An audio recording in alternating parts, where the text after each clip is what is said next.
ফিলিস্তিনের গাজায় চলমান ইসরায়েলি অভিযানে মানবাধিকার লঙ্ঘন ও গণহত্যার অভিযোগে আন্তর্জাতিক মহলে চাপ বাড়ছে। এর পরিপ্রেক্ষিতে বেলজিয়াম নিয়েছে এক উল্লেখযোগ্য পদক্ষেপ।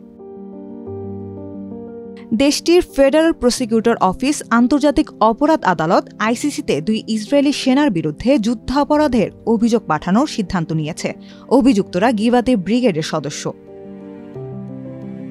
গিভাতি ব্রিগেড ইসরায়েলি সেনাবাহিনীর একটি এলিট পদাতিক ইউনিট। তারা মূলত গাজা, পশ্চিম তীর ও দক্ষিণ ইসরায়েলের নিরাপত্তা ও আক্রমণাত্মক অভিযানে কাজ করে। আন্তর্জাতিক সংস্থা গ্লোবাল লিগ্যাল অ্যাকশন নেটওয়ার্কের সহযোগিতায় এই অভিযোগটি করেছে হিন্দ রজভ ফাউন্ডেশন। আল জাজিরার খবরে বলা হয়েছে, এই দুই সেনা বেলজিয়ামের টুমোরোল্যান্ড সঙ্গীত উৎসবে নিজেদের ব্রিগেডের পতাকা উড়িয়ে উপস্থিত হয়। তখন তারা নজরে আসে বেলজিয়ান পুলিশের। তখন তাদের শনাক্ত করে গ্রেপ্তার করা হলেও পরে ছেড়ে দেওয়া হয় দুজনকেই।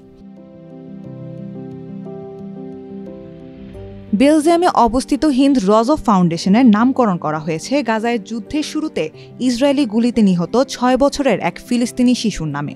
২০২৩ সালে প্রতিষ্ঠিত হওয়ার পর ১০টিরও বেশি দেশে ইসরায়েলি সেনাদের বিরুদ্ধে বহু অভিযোগ জমা দিয়েছে সংগঠনটি। বেলজিয়াম সরকার ইসরায়েলি সেনাদের বিরুদ্ধে আরও কঠোর পদক্ষেপ না নেয়ায় কড়া সমালোচনা করেছে ফাউন্ডেশনটি। বিবৃতিতে হিন্দ রজভ ফাউন্ডেশন জানায়, শুধু গ্রেপ্তার করাই যথেষ্ট নয়। সন্দেহভাজনদের আটক করে বেলজিয়ামের বিচার অথবা আন্তর্জাতিক অপরাধ আদালতের কাছে হস্তান্তর করা উচিত ছিল সরকারের। ফাউন্ডেশনটি এই পদক্ষেপকে আন্তর্জাতিক পর্যায়ে একটি গুরুত্বপূর্ণ কৌশলগত পদক্ষেপ হিসেবে উল্লেখ করেছে। আইসিসিকে দ্রুত ও কঠোর ব্যবস্থা নেওয়ার আহ্বানও জানিয়েছে তারা।